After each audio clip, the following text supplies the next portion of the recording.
بسم اللہ الرحمن الرحیم۔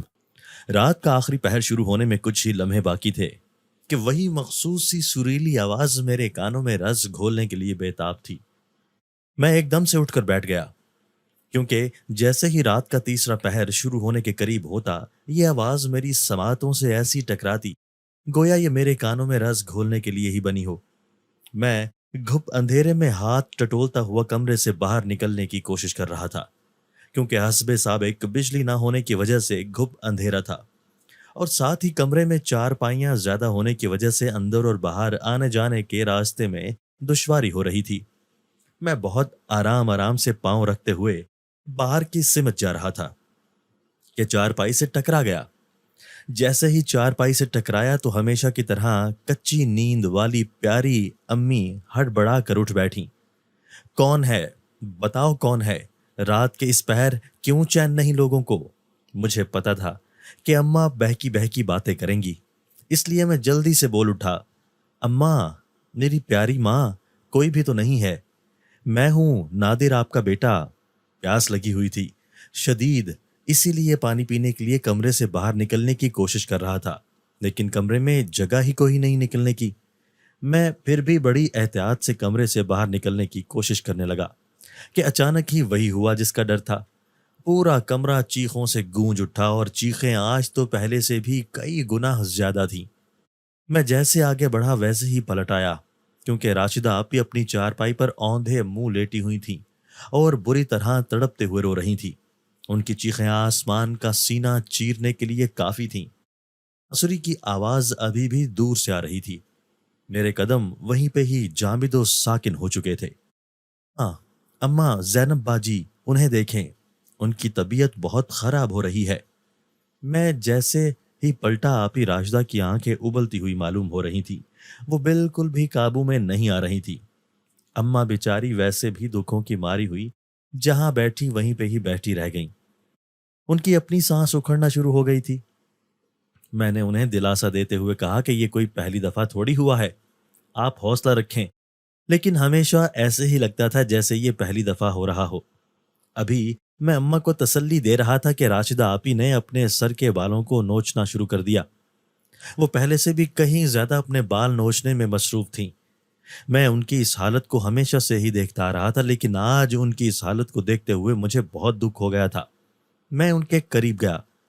نادر میرے بچے، وہ اپنے حواسوں میں نہیں، مت جانا اس کے قریب، ورنہ نہ جانے کیا سے کیا کر دے، اماں مجھے فکر مندی سے کہہ رہی تھی۔ لیکن اس وقت جو آپی کی حالت تھی وہ میری سمجھ سے بالاتر تھی۔ وہ ایک دم سے کمرے سے باہر نکل گئیں اور میرے کچھ کہنے سے پہلے ہی سیڑھیاں پھلانگتے ہوئے چھت پہ چڑھ گئیں۔ یہی سب سے زیادہ خطرناک صورتحال ہوا کرتی تھی کہ وہ اس حالت میں ہمیشہ چھت سے کودنے کی کوشش ہی کیا کرتی تھیں اور پھر بڑا شدید نقصان اٹھایا کرتی تھیں۔ میں ان کے پیچھے ہی گیا، لیکن میرے جانے تک وہ چھت سے کود گئی تھیں۔ میں پھر چھت پر رکنے کی بجائے گلی کی طرف بھاگا۔ وہ گلی میں بے سدھ پڑی ہوئی تھی، انہیں کوئی ہوش خبر ہی نہیں تھی۔ انہیں اندرونی بہت ساری چوٹیں آئی تھی لیکن بیرونی کوئی چوٹ بھی نہیں تھی۔ میں انہیں اٹھا کے گھر لے آیا۔ اماں کا تو ہمیشہ کی طرح ہی بی پی بہت ہی لو ہو گیا تھا۔ کچھ دیر تک میری سانسوں کو بحال ہونے میں لگی تھی۔ جب میری حالت کچھ بہتر ہوئی تو میں بھاگتے ہوئے گیا اور اماں کو پانی لا کر دیا۔ وہ پانی پینے کے بعد کچھ بہتر ہوئی تھی۔ راشدہ باجی مکمل طور پر بے ہوش ہو گئی تھی اور ایسی ہی ان کی حالت ہو جایا کرتی تھی جب وہ اپنے آپ میں نہ رہتے ہوئے چھت سے ایک دو دفعہ چھلانگ لگا چکی تھی۔ میں نے ان کے اوپر کمبل دیا۔ میرے چھوٹے بھائی کو سب کچھ ہو جانے کے بعد پتہ چلا کہ کیا ہو گیا ہے۔ وہ بہت گہری نیند سویا کرتا تھا۔ ہمارے گھر میں کچھ مہمان آئے ہوئے تھے، وہ بھی ہڑبڑا کر اٹھ بیٹھے۔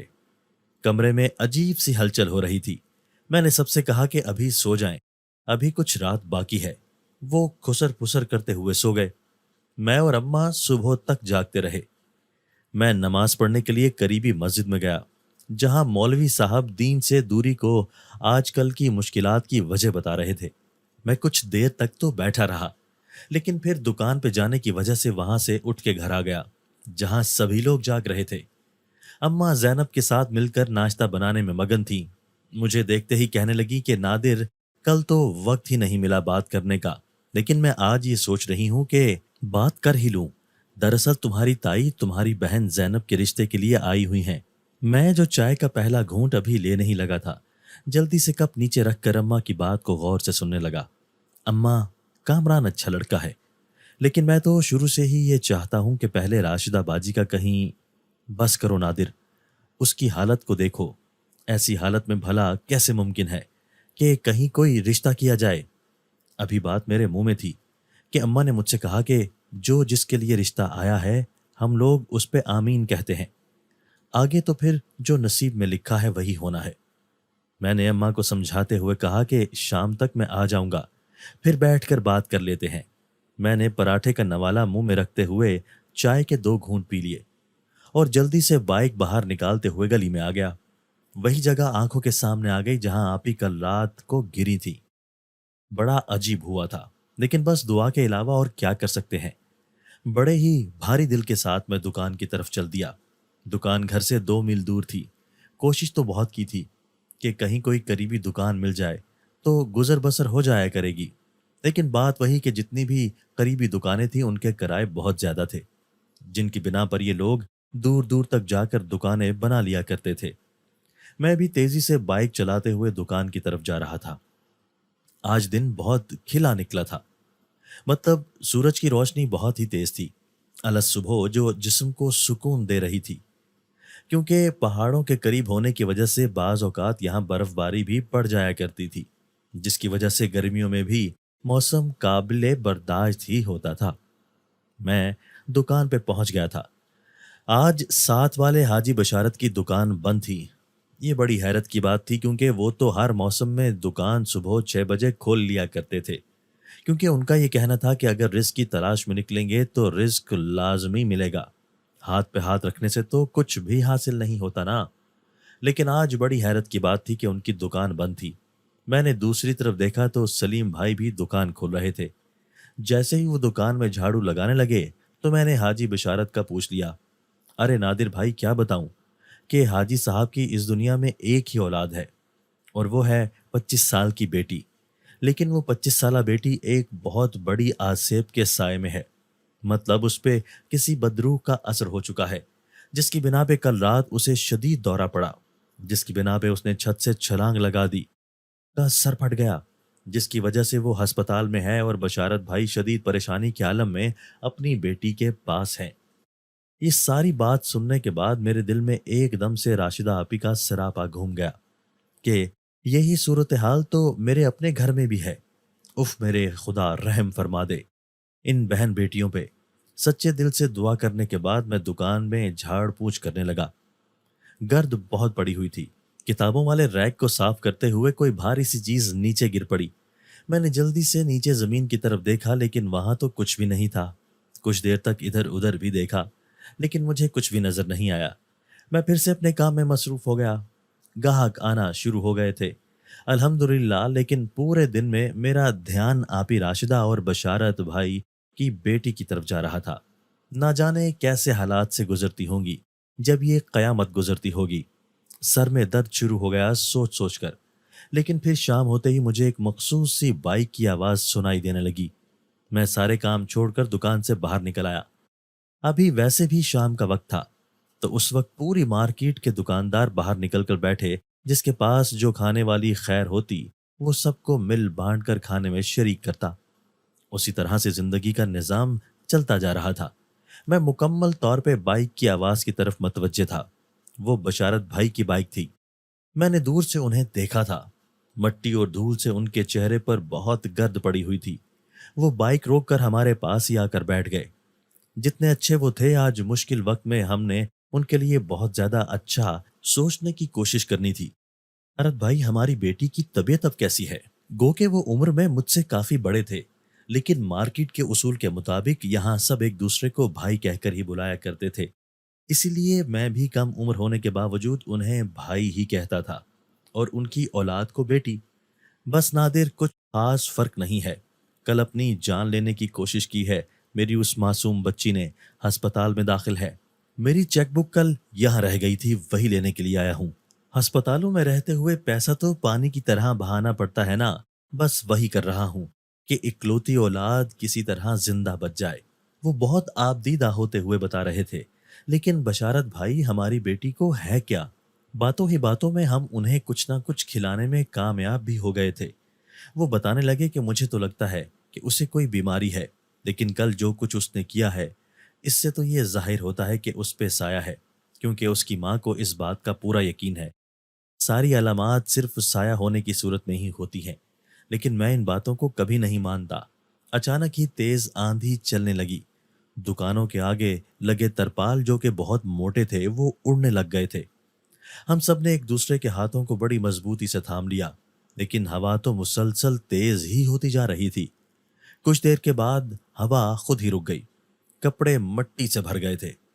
انہیں جھاڑتے ہوئے ہم لوگ دکانوں میں چلے گئے۔ عجیب سی کوئی گرد تھی، نہ ہوا چلی نہ بادل بنے، لیکن اس آندھی نے منہ ہاتھوں کا کچھ نہ چھوڑا۔ شام ہونے کے بالکل قریب تھی۔ بشارت بھائی چیک بک دراز سے نکالنے کے بعد ہم سے دعاؤں کی التماس کرتے ہوئے بائک پر سوار ہو کر چلے گئے۔ دور تک جاتے ہوئے انہیں دیکھتا رہا۔ آپی راشدہ کا خوبصورت سراپا میری آنکھوں کے سامنے گھوم گیا۔ کتنی پیاری ہیں وہ، اور کس قدر پیاری ہوا کرتی تھی وہ کبھی کسی زمانے میں جب ہم بہت چھوٹے ہوتے تھے، تو ہمیشہ سے ہی ہم سب بہن بھائیوں میں اپنی خوبصورتی میں بے مثال ہوتی تھی۔ ایک دفعہ مجھے اچھی طرح سے یاد ہے کہ ہمارے گاؤں کے ساتھ والے گاؤں میں موسم برسات کے اختتام پہ ایک میلہ لگا کرتا تھا۔ اس میلے میں دنیا جہاں کی ساری چیزیں مل جایا کرتی تھی۔ ہم سب بہن بھائی ابا جی کے ساتھ اس میلے میں گئے۔ وہاں پہ ابا جی نے سب بچوں کو ان کی پسند کی چیزیں خرید کر دیں۔ آپی راشدہ نے سرخ رنگ کی چھوٹی سی چنری خریدی، لیکن ابا جی نے ان کو وہ چنری اوڑھنے ہی نہیں دی، کیونکہ وہ جب وہ چنری لیتی تھی انہیں نظر لگ جایا کرتی تھی، شدید بخار میں تپتی رہتی تھی۔ اب تو انہیں نہ جانے کس بد نظر کی نظر لگ گئی تھی کہ کبھی طبیعت ٹھیک ہوئی ہی نہیں تھی۔ میری آنکھیں ہمیشہ سے ہی نم زدہ ہو جایا کرتی تھیں۔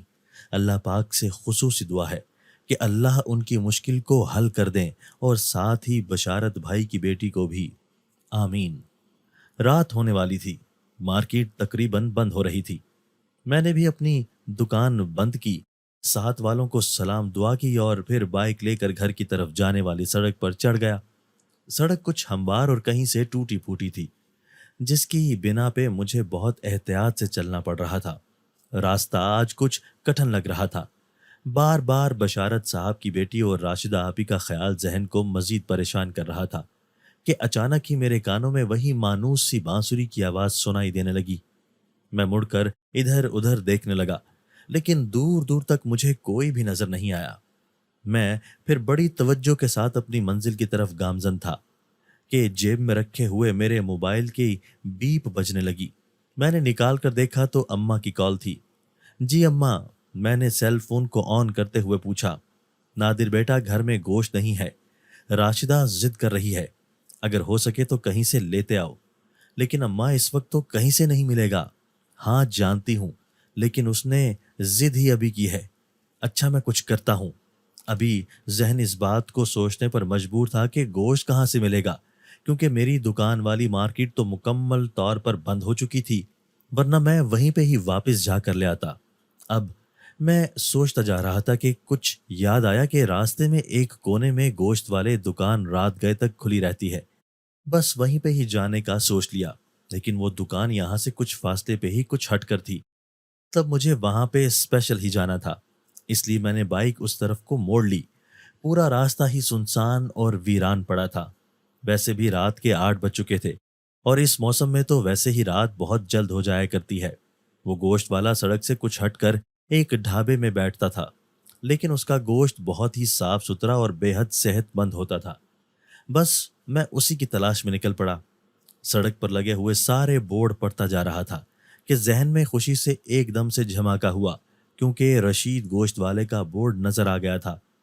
میں اسی بورڈ پہ لگے ہوئے تیر کے نشان کی جانب چلنے لگا۔ ابھی کچھ راستہ مزید باقی تھا، دور سے ہی مجھے اس کی دکان نظر آ گئی۔ بڑی حیرت کی بات تھی کہ رات کے اس وقت بھی اس کی دکان پہ دن کی طرح رش لگا ہوا تھا۔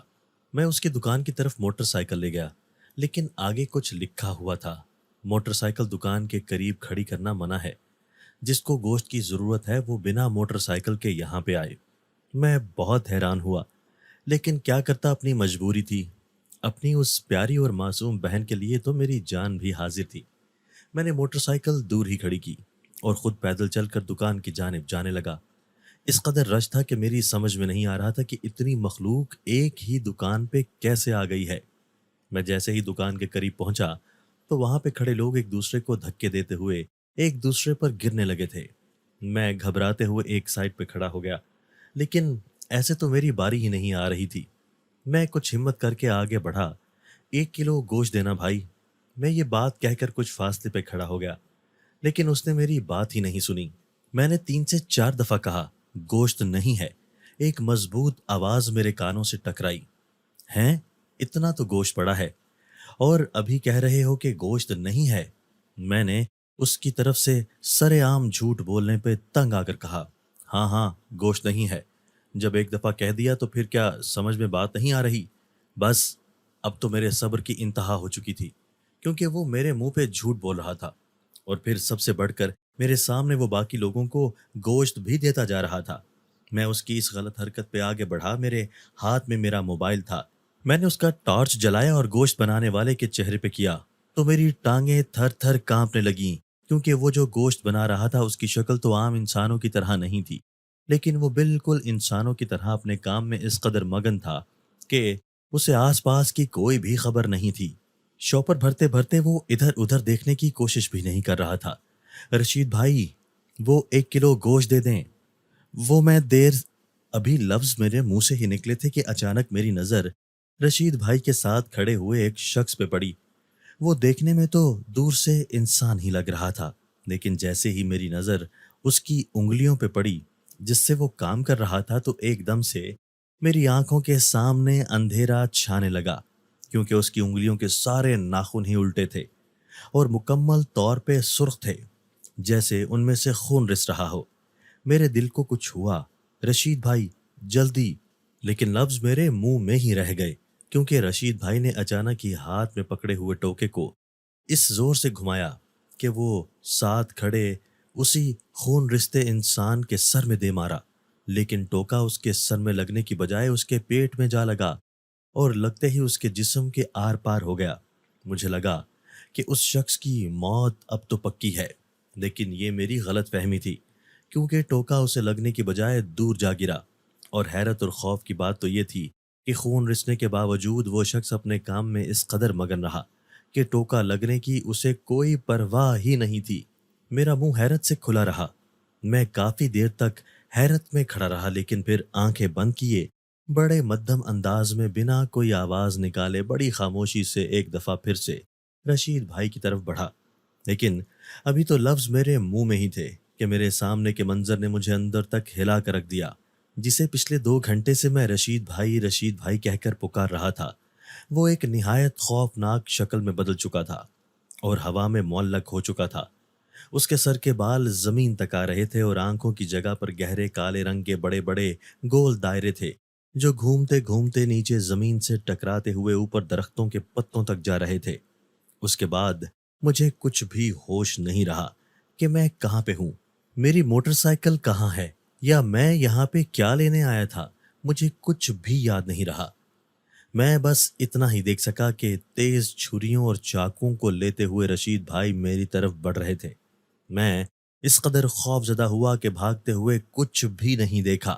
میں بہت اونچائی سے شاید نیچے کی جانب گرا تھا، جس کی وجہ سے میرے سر کے نچلے والے حصے پہ چوٹ لگی تھی۔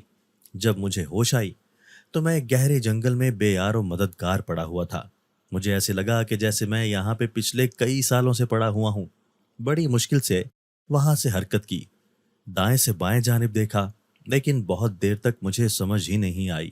مجھے لگا کہ کئی راتیں اور دن گزر چکے ہیں، لیکن یہ اس قدر زیادہ اندھیرا کیوں ہے؟ میرے سر میں بھی شدید درد ہو رہا تھا، اسی لیے میں نے سر کو اپنے ہاتھوں سے دبانے کی کوشش کی، لیکن درد میں اضافہ ہی ہوتا جا رہا تھا۔ کچھ دیر کے بعد دوبارہ سے اٹھنے کی کوشش کی، لیکن ایک صدا میرے کانوں سے ٹکرائی۔ مجھے پہلے تو کچھ سمجھ ہی نہیں آئی، لیکن جب دوسری سے تیسری مرتبہ آواز میرے کانوں سے ٹکرائی مجھے خوف سا محسوس ہونے لگا، لیکن جیسے ہی آواز میرے قریب آئی، میں نے اس آواز کے تعاقب میں غور سے دیکھنا شروع کیا تو وہاں ایک نوجوان شخص سائیکل کے پیچھے رکھے ہوئے ایک ڈبے میں کوئی چیز رکھ کر فروخت کر رہا تھا۔ وہ میرے جیسے ہی قریب آیا، مجھ پہ جھک گیا۔ کیا ہوا بھائی؟ آپ بیمار ہیں کیا؟ میں نے ہکلاتے ہوئے کچھ بتانے کی کوشش کی، لیکن بات میرے منہ سے نکل ہی نہیں رہی تھی۔ اچھا چلو کوئی بات نہیں، آپ میرے ساتھ چلیں، میں آپ کی رہنمائی کر دیتا ہوں۔ میں نے اس کے ہاتھوں کے سہارے سے ہمت کی اور اٹھ کر ادھر ادھر دیکھنے لگا۔ شاید میں اپنی سائیکل تلاش کرنے میں مصروف تھا، لیکن وہ مجھے کہیں بھی نظر نہیں آ رہی تھی۔ کچھ ہی دیر گزری ہوگی کہ وہ کہنے لگا، بھائی آپ چلیں، اللہ نے چاہا تو سب کچھ آپ کو مل جائے گا۔ میری سمجھ میں کچھ نہیں آیا اور میں اس کے ساتھ چل پڑا۔ وہ راستے بھر مجھ سے باتیں کرتا رہا۔ بہت ساری باتوں کی مجھے سمجھ آ گئی، لیکن بہت ساری باتیں میرے دماغ سے دور ہی نکل گئیں۔ ہم لوگ پیدل ہی چلتے ہوئے اس گھنے جنگل سے باہر نکل آئے۔ باہر بھی گھپ اندھیرا تھا، کچھ بھی نظر نہیں آ رہا تھا۔ شاید میں یہاں پہ 6 ماہ پڑا رہا ہوں۔ میں خود سے ہی سوال جواب کرنے میں مصروف تھا، لیکن سرگوشی کے انداز میں۔ وہ شاید میری سرگوشی کو سن چکا تھا۔ آج 30 اکتوبر ہے۔ وہ مجھے آج کی تاریخ بتانے میں مصروف تھا۔ آج میرے بیٹے کی سالگرہ ہے، لیکن آپ تو جانتے ہیں کہ ہم غریبوں کے بچوں کی کون سی سالگرہ ہوتی ہے۔ ہم نے تو بس دن ایسے ہی گزارنے ہوتے ہیں۔ وہ بڑی افسردگی کے عالم میں مجھے بتانے لگا۔ بتاتے بتاتے اس کی آواز رند گئی تھی۔ مجھے بڑا دکھ ہوا۔ میں نے اپنی جیب میں ہاتھ ڈالا تو اس میں 1000 کا ایک نوٹ نکالا۔ یہ لیں بھائی صاحب، اپنے بیٹے کے لیے کیک لیتے جائیے گا۔ وہ مسلسل انکار کرتا رہا، لیکن پھر میرے بے حد اصرار پہ اس نے وہ پیسے رکھ لیے۔ وہ بار بار میرا شکریہ ادا کر رہا تھا۔ بھائی آپ کو میں خود گھر تک چھوڑ کر آتا ہوں۔ وہ میرے ساتھ ساتھ ہی چلنے لگا۔ جو ہی ہم لوگ اس جنگل سے باہر 1 کلومیٹر دور نکل آئے تو مجھے لگا جیسے میں اس جگہ پہ پہلے بھی کبھی آ چکا ہوں۔ بہت زور دیا دماغ پہ، لیکن کچھ بھی یاد نہیں آیا۔ پھر ہم لوگ آگے چلنا شروع ہو گئے۔ ایک جگہ پہ گہرا گڑھا تھا۔ اس گڑھے میں نے قدرتی طور پہ نظر ڈالی تو خوشی سے میرے پاؤں ہی زمین پہ نہیں ٹک رہے تھے، کیونکہ وہاں میری پیاری سائیکل پڑی ہوئی تھی۔ میں نے اسے جلدی سے باہر نکالا اور جیسے ہی اسے سیدھا کیا تو یہ دیکھ کر شدید حیران ہوا کہ اس کے ہینڈل کے ساتھ گوشت کا ایک بڑا سا لفافہ لٹک رہا تھا۔ ساری باتیں میری توقع کے برعکس ہو رہی تھیں۔ ارے بھائی صاحب، یہ دیکھیں نا، گوشت لٹک رہا ہے۔ میں نے اپنے نئے ساتھی کو یہ بات بتانے کے لیے اس کی طرف رخ موڑ لیا، لیکن میں اچھلتے اچھلتے رہ گیا کیونکہ وہاں تو کوئی بھی نہیں تھا۔ ایک دفعہ پھر سے میرے پسینے چھوٹ گئے۔ اب کی دفعہ تو میں نے کوئی رسک نہیں لیا اور اپنی سائیکل پر بیٹھ کر تقریباً بھاگتے ہوئے بہت دور نکل گیا۔ رات بہت گہری ہو چلی تھی، لیکن راستہ مکمل طور پہ صاف شفاف تھا، اسی لیے میں جلد ہی گھر پہنچ گیا۔ جیسے ہی گھر میں داخل ہوا، اماں حسب دستور جاگ رہی تھی۔ ارے نادر میرے بچے، آج اتنی دیر کر دی؟ میں مارے حیرت کے کچھ بھی نہیں بول رہا تھا، کیونکہ مجھے ایک رات کی دیر تو نہیں ہوئی تھی، بلکہ میں تو کئی راتوں بلکہ کئی مہینوں کے بعد گھر واپس آیا ہوں۔ اچھا چلو منہ ہاتھ دھو لو، میں کھانا لاتی ہوں۔ اماں یہ کہتے ہوئے باورچی خانے کی طرف چل دی، لیکن میرا دل تو اس واقعے کی طرف ہی لگا ہوا تھا۔ کچھ بھی سمجھ میں نہیں آ رہا تھا کیا کروں، کیا سوچوں۔ ابھی انہی سوچوں میں گم تھا کہ آپ ہی کی چیخوں کی آوازیں میرے کانوں تک پہنچنے لگی تھیں۔ لگتا تھا کہ ابھی ابھی شدید دورہ پڑا ہے۔ وہ بے خودی کے عالم میں بھاگتی ہوئی کمرے سے باہر نکل آئیں، اور ان کی یہ صورتحال ہی سب سے زیادہ خوفناک ہوا کرتی تھی۔ اس صورت میں انہیں سنبھالنا بہت مشکل ہوا کرتا تھا۔ میں جلدی سے اٹھا۔ وہ جس کمرے کے قریب تھی میں انہیں اسی میں لے گیا۔ جب ایسی صورتحال پیدا ہوتی تھی تو پھر میں اکثر بھول جایا کرتا تھا کہ یہ میری بڑی بہن ہے۔ ان سے اپنے گھر والوں کی حفاظت بڑی ضروری ہو جایا کرتی تھی، اسی لیے میں نے اس کمرے میں موجود ایک زنجیر کے ساتھ جیسے تیسے کر کے انہیں باندھ دیا۔ وہ شدید تکلیف میں تھیں، بار بار باہر آنے کی کوشش کر رہی تھیں۔ گوشت دو مجھے، جلدی کرو، گوشت دو، مجھے ابھی کھانا ہے۔ اماں بیچاری میرے لیے کھانا لانا بھول گئیں اور آپی کے لیے گوشت اٹھا کر لائیں۔ آپی گوشت دیکھتے ہی اس پہ اس انداز سے جھپٹیں جیسے چیل کوے پہ۔ ان کی آنکھیں سرخ انگارہ ہو رہی تھیں۔ نادر نادر میرے بچے نکل آؤ یہاں سے، اس کمرے سے۔ نہیں نہیں اماں، میں ہرگز آپ ہی کو اس حالت میں چھوڑ کے کہیں نہیں جاؤں گا۔ ابھی میں یہ بات ہی کر رہا تھا کہ دور سے کہیں بانسری بجنے کی آواز سنائی دی۔ میں آپ ہی کی طرف دیکھ رہا تھا۔ جو ہی بانسری کی آواز آپ ہی کے کانوں سے ٹکرائی تو وہ بہت آرام سے بیٹھ گئیں، کان لگا کر مکمل طور پہ اس خوبصورت دھن کو سننے لگیں۔ پھر تو انہیں گوشت کی بھی کوئی ہوش خبر نہیں تھی۔ دھن کی آواز پہ وہ مدہوش ہو چکی تھی۔ میں اور اماں کمرے سے باہر نکل آئے۔ یہ معاملہ ہماری سمجھ سے بالا تر تھا کہ آخر ایک دھن پہ کیسے آپ ہی اس قدر مدہوش ہو جاتی ہیں، آخر اس دھن میں ایسا کیا ہے؟ ہم دونوں باہر نکل آئے۔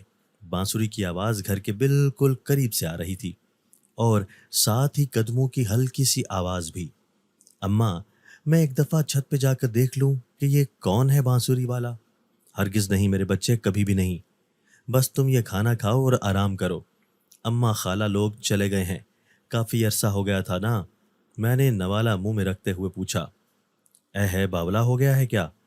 ابھی تو تمہاری خالہ یہیں پہ ہیں، 2 سے 3 دن کے بعد جائیں گی۔ اور بہت عرصہ کون سا ہو گیا ہے انہیں یہاں آئے ہوئے؟ ابھی کل ہی تو آئی ہیں۔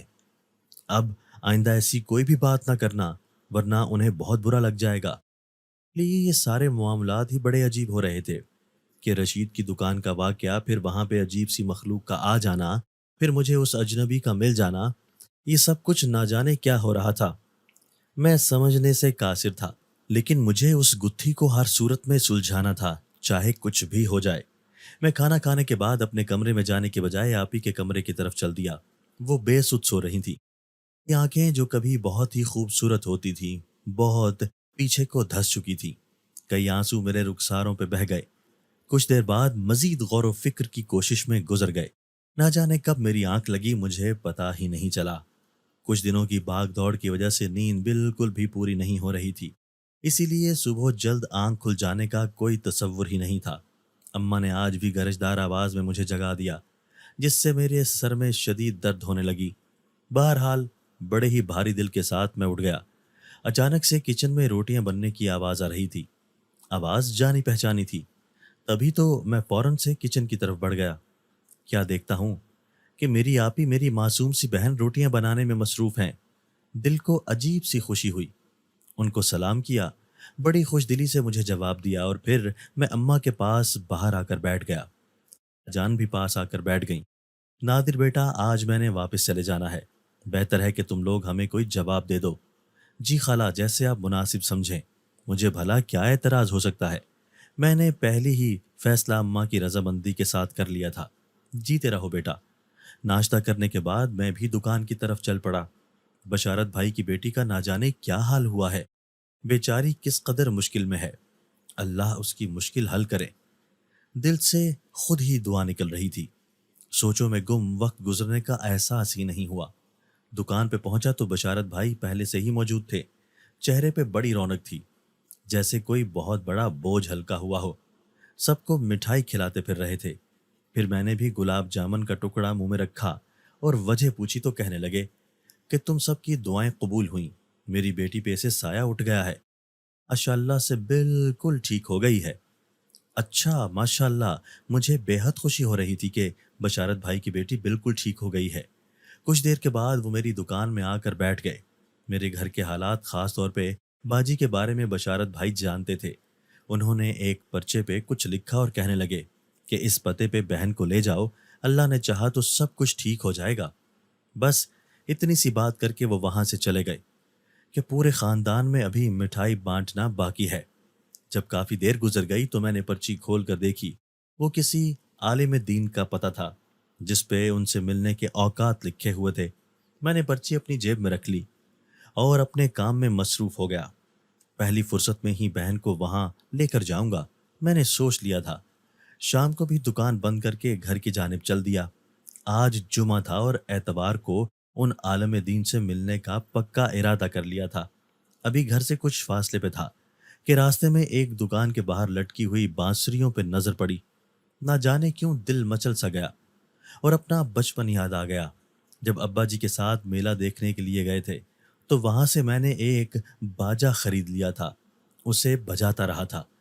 پھر جب ابا جی نہ رہے تو ایسے شوق بھی مٹ گئے تھے۔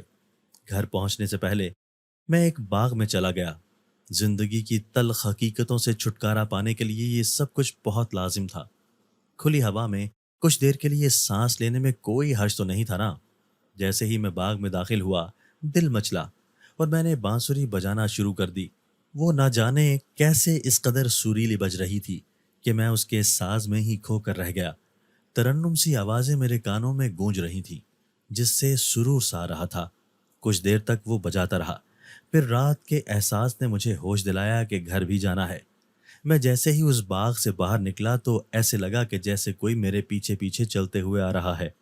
میں اس رشید بھائی کی دکان والے واقعے سے اس قدر خوف زدہ ہو چکا تھا کہ اب ادھر ادھر دیکھنے کی بالکل بھی ہمت نہیں تھی۔ میں منہ دھیان چلتے ہوئے باغ سے باہر نکل گیا اور گھر پہنچ کر ہی سکون کا سانس لیا۔ اماں سے پوچھنے پہ پتہ چلا کہ باجی کی طبیعت اب کچھ بہتر ہے، لیکن میں نے انہیں بشارت بھائی والی ساری بات بتا دی اور وہ مان بھی گئی تھی۔ جیسے تیسے کر کے ہفتے کا دن گزرا اور پھر اتوار کو شام ہم لوگ آپی کو لے کر اس عالم کے پاس چلے گئے۔ بہت زیادہ رش نہیں تھا، لیکن کچھ لوگ ہمارے جانے سے پہلے بھی بیٹھے ہوئے تھے۔ اپنی باری کا انتظار کرتے ہوئے میں نے اٹھ کر باہر چکر لگانا مناسب سمجھا۔ باہر کا علاقہ بھی بڑا ہی سرسبز و شاداب اور خوبصورت تھا کہ وہاں پہ ہر طرف ہریالی ہی ہریالی تھی۔ میں تعریف کیے بنا نہیں رہ سکا۔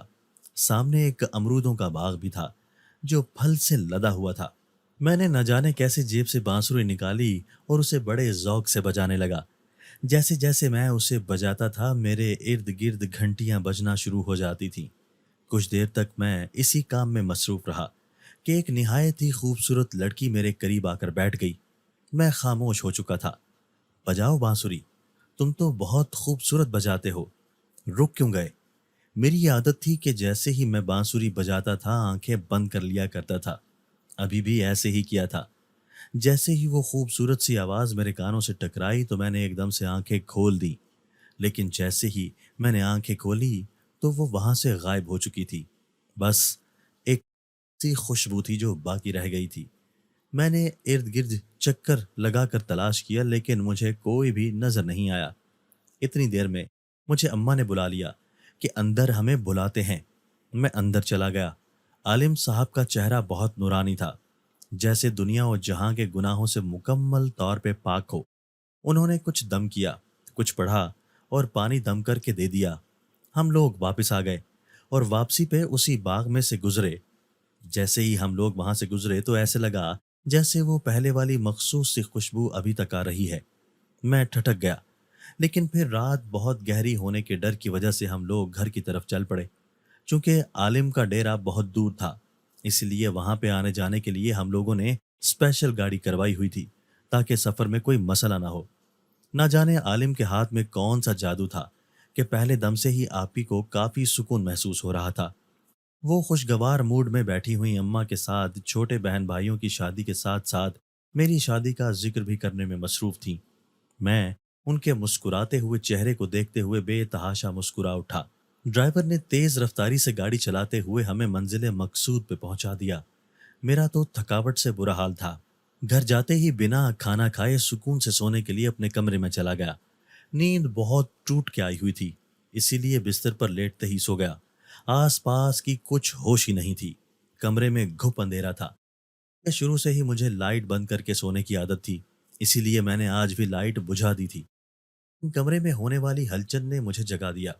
میری آنکھیں ابھی بھی آدھ کھلی تھی کہ کمرے کی کھڑکی ایک دم سے کھلتی ہوئی نظر آئی، لیکن میں نے خواب سمجھتے ہوئے اٹھنے کی زحمت نہیں کی۔ میں کروٹ بدل کر سو گیا، لیکن جیسے ہی کروٹ بدلی تو میرے ہوش ہی اڑ گئے۔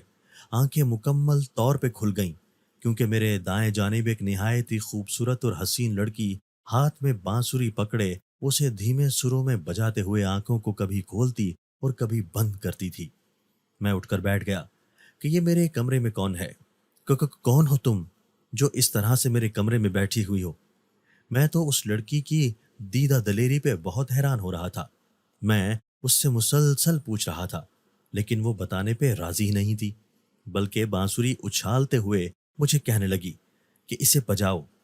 میں اسے نہیں بجا سکتا، میں نے اسے انکار کرتے ہوئے کہا۔ کوشش کرو۔ اس نے 2 لفظ اتنی محبت سے کہے کہ میں نے بانسری بجانا شروع کر دی۔ نہ جانے کیسے بانسری پکڑتے ہی بے حد خوبصورت سروں کے ساتھ بجنے لگی۔ میں بہت حیران ہو رہا تھا۔ بانسری کی آواز سنتے ہی باہر کھٹکا ہوا، کمرے کا دروازہ کھلا، کمرے میں داخل ہوئیں۔ ارے دماغ تو نہیں چل گیا تمہارا؟ رات کے اس پہر جب لوگ اللہ کو یاد کرتے ہیں تم اس بانسری سے سب کا جینا دوبھر کر رہے ہو۔ اماں کی ڈانٹ سے میں ایک دم سے بوکھلا گیا تھا۔ اماں وہ میرے منہ سے بات ہی نہیں نکل رہی تھی۔ ارے کیا اماں لگا رکھی ہے؟ میں نہیں بجا رہا تھا، وہ تو… میں نے بات کرتے کرتے ادھر ادھر دیکھا لیکن کمرے میں تو کوئی تھا ہی نہیں۔ میں نے بہت ادھر ادھر دیکھا لیکن وہ تو کمرے میں تھی ہی نہیں۔ اماں مسلسل مجھے گھورے جا رہی تھی۔ ارے نادر، اتنی عمر ہو گئی لیکن یہ بچپنا نہ گیا۔ ارے لا یہ دے مجھے بانسری، میں اسے کہیں دور پھینکوں۔ لیکن میں نے بانسری دینے سے انکار کر دیا۔ جیسے ہی میں نے بانسری دور پھینکی تو ایک دم سے کمرے میں روشنی سی پھیل گئی۔ اماں اتنی دیر میں کمرے سے باہر جا چکی تھیں۔ کمرے میں تیز روشنی پھیل گئی تھی، آگ کی لپٹیں جیسے ہر سو پھیل رہی ہوں۔ میری آنکھیں بھی بہت ہی گرم ہو چکی تھیں۔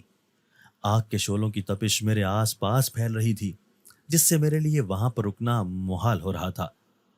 کیوں پھینکی ہے وہ بانسری اس طرح سے؟ کوئی مجھ سے بہت ہی سخت لہجے میں پوچھ رہا تھا اور میں اسے جواب دینے کی جرت ہی نہیں کر پا رہا تھا۔ مجھے معاف کر دو، میں آئندہ ایسی کوئی غلطی نہیں کروں گا۔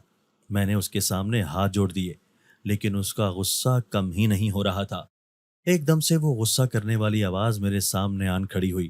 میں نے اسے بہت غور سے دیکھا لیکن اس کی آنکھیں صرف میرے سامنے تھیں، باقی جسم تو کسی بھی صورت میں نظر ہی نہیں آ رہا تھا۔ میرے پورے جسم میں عجیب سی خوف کی کیفیت طاری ہو چکی تھی۔ یا اللہ کسی طرح سے میری مدد کر دے۔ ابھی لفظ میرے منہ میں ہی تھے کہ بانسری میرے سامنے آ گئی۔ میں نے ایک دم سے اسے پکڑا اور اسے بجانے لگ گیا۔ اس دفعہ کچھ دھیمے انداز میں بجانے لگا تاکہ اب کی بار پھر اماں کمرے میں آئیں بھی تو وہ سن نہ سکیں۔ جب کافی دیر میں بجاتا رہا تو ایک چھوٹی سی لڑکی میرے سامنے آ گئی، لیکن میں حیران ہو رہا تھا کہ یہ چھوٹی سی لڑکی آخر ہے کون؟ کون ہو تم؟ میں نے اسے ہکلاتے ہوئے پوچھا۔ آؤ میرے ساتھ۔ وہ میرا بازو پکڑ کر اپنے ساتھ لے گئی۔ ایک بہت ہی وسیع میدان میں کوئی بہت بڑا آگ کا الاؤ جل رہا تھا۔ اس الاؤ میں وہی خوبصورت لڑکی جس کے کہنے پہ میں نے بانسری بجائی تھی، وہ اس آگ میں بری طرح سے تڑپ رہی تھی۔ میرے دل کو کچھ ہوا۔ وہ دونوں ہاتھوں سے مجھ سے مدد مانگ رہی تھی، لیکن میں کمزور سا انسان بھلا کیسے اس کی مدد کر سکتا تھا؟ لیکن وہ جو چھوٹی لڑکی مجھے وہاں لے کر آئی تھی وہ مجھے سمجھانے لگی کہ بانسری بجاؤ۔ میں نے کچھ وقت بھی ضائع کیے بنا بانسری بجانا شروع کی۔ جیسے جیسے میں بانسری بجاتا جاتا تھا ایک انجانی سی مخلوق میرے سامنے جمع ہوتی جا رہی تھی جو میری پہچان میں بالکل بھی نہیں آ رہی تھی۔ میں اسے بڑے غور سے دیکھ رہا تھا لیکن میں نے ایک لمحے کے لیے بھی بانسری بجانا نہیں چھوڑا۔ وہ سب اس خوبصورت لڑکی جو کہ میرے دل میں نہ جانے کیسے کھپسی گئی تھی، اس کے ارد گرد جمع ہوتے رہے۔ ایک دم سے بہت بڑا دھماکہ ہوا لیکن میرے اندر کوئی انجانی سی طاقت تھی جس کی بنا پہ میں بانسری بجاتا ہی رہا تھا۔ دور سے آسمان میں دھواں سا اڑتا ہوا محسوس ہوا اور میری حیرت کی انتہا نہ رہی جب میں نے انہیں عالم جن زادے کو اپنی طرف بڑھتے ہوئے دیکھا۔ وہ تشکر آمیز آنکھوں سے میری طرف دیکھ رہے تھے۔ وہ لڑکی اچانک ہی اس الاؤ سے باہر آ گئی لیکن مجھے ایسا لگا جیسے وہ سارا الاؤ میرے ارد گرد آ گیا ہو۔ آگ کی تپش بہت زیادہ تھی۔ چلو جلدی کرو، نکلو یہاں سے، وہ عالم اپنی بیٹی سے کہنے لگا۔ تم اب اس جن کے قبضے سے باہر ہو، بہت شدید محنت کرنی پڑی ہے، بس اب چلو یہاں سے۔ عالم کی باتوں میں نہ جانے کہاں سے اتنی مضبوطی تھی کہ وہ حسین لڑکی کسی پھول جھڑی کی طرح اڑتے ہوئے دوسرے کونے میں چلی گئی۔ میں اس پہ سے نظریں ہٹانے کو تیار ہی نہیں تھا کہ اچانک ہی سیاہ کالے بادلوں کا سایہ میرے سر پہ ہوا اور ساتھ ہی موسلا دھار بارش برسنے لگی۔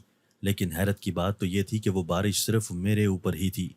بارش بہت تیز ہو گئی اور اسی تیز تر بارش میں وہ ساری مخلوق ایک دم سے غائب ہو گئی۔ میرے سامنے صرف ایک چٹیل میدان تھا جس میں کبھی کبھار کوئی چیل اڑتے ہوئے آ گرتی تھی۔ میں بہت مایوسی کے عالم میں اس حسین لڑکی کے بارے میں سوچ رہا تھا کہ میرے پاؤں خود ہی حرکت میں آ گئے اور میں اپنے کمرے میں آن گرا۔ مجھے ہمیشہ کی طرح یہ آج بھی ایک لگ رہا تھا۔ نیند کا تو اب وقت ہی نہیں تھا۔ مجھے لگا جیسے صبح ہو گئی ہو۔ دیوار پہ لگی ہوئی گھڑی پہ نظر پڑی تو وہاں پہ ابھی رات کا 1 ہی بج رہا تھا۔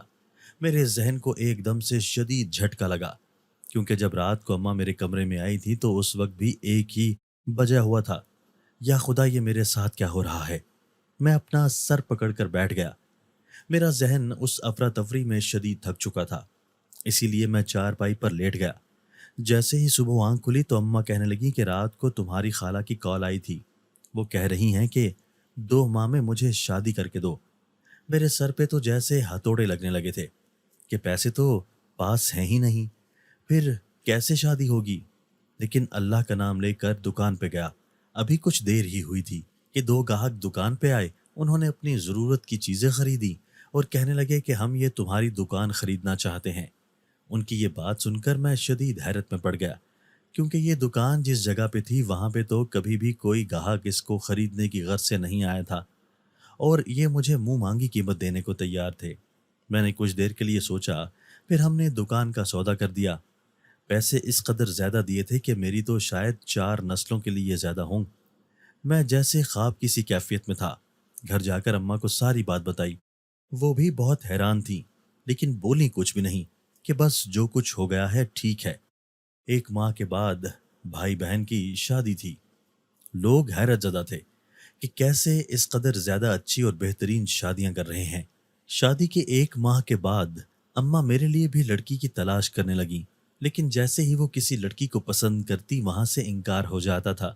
ویسے بھی میں بھی دل سے یہی چاہتا تھا کہ میری شادی اسی حسین لڑکی سے ہو۔ شام کے وقت چھت پہ بیٹھے ہوئے کھلی فضا میں کچھ سکون کر رہا تھا کہ پائل بجنے کی آواز آئی۔ میری ساری توجہ پائل کی جانب تھی۔ اچانک ہی بانسری میرے ہاتھ میں آ گئی اور میں اسے بجانے لگا۔ جیسے ہی میں نے اسے بجانا شروع کیا، وہ لڑکی میرے سامنے آ کر سر جھکا کے بیٹھ گئی۔ شاید اس لمحے تو کچھ اور بھی مانگتا تو مل جاتا، لیکن ابھی تو یہ جو کچھ بھی ہے میرے سامنے تھا وہ بہت زیادہ تھا۔ میرا نام حورم ہے۔ میں عالم جن زادے کی اکلوتی بیٹی ہوں۔ میری جان ہمارے دشمن جن زادے کے قبضے میں تھی۔ پچھلے 200 سالوں سے بہت سارے بانسری بجانے والے آئے، لیکن کوئی بھی وہ دھن نہیں بجا سکتا جو تم نے بجائی۔ جیسے ہی وہ دھن تم نے بجائی، دشمن جن خود ہی غرق ہوا اور میں آزاد۔ بس اسی کا بدلہ دینے کے لیے مجھے نہ جانے کیسے تم سے محبت ہو گئی، لیکن میں جانتی ہوں کہ ہماری شادی نہیں ہو سکتی۔ اس کے باوجود میں نے تمہارے لیے بہت آسانی کر دی کہ تمہاری دکان خرید لی تاکہ تمہارے حالات بہتر ہو سکیں۔ مجھے یہ سب کچھ سننے کا کوئی شوق نہیں تھا، کیونکہ اگر وہ میرے لیے یہ سب کچھ نہ بھی کرتی تو کوئی فرق نہیں پڑتا، کیونکہ مجھے اس سے ویسے ہی عشق ہو چکا تھا۔ میری آنکھیں بھی نمی سے بھر گئی تھیں۔ آج 10 سال گزرنے کے باوجود بھی وہ نیک دل جنزادی مجھ سے ملتی ہے۔ میں شادی شدہ ہوں، لیکن نہ جانے کیوں اس جنزادی کو اپنے دل سے نہیں نکال پایا۔ دوستو، اگر آپ کو آج کی ہماری یہ ویڈیو پسند آئی ہے تو اسے لائک کیجئے اور اسے اپنے پیاروں کے ساتھ شیئر ضرور کیجئے گا۔ اور ہاں، اگر آپ نے ابھی تک ہمارا چینل سبسکرائب نہیں کیا تو ہمارا چینل سبسکرائب کر دیجئے اور بیل آئیکن بھی پریس کر دیجئے تاکہ ہماری ہر نئی آنے والی ویڈیو آپ کو بر وقت مل سکے۔ اللہ حافظ۔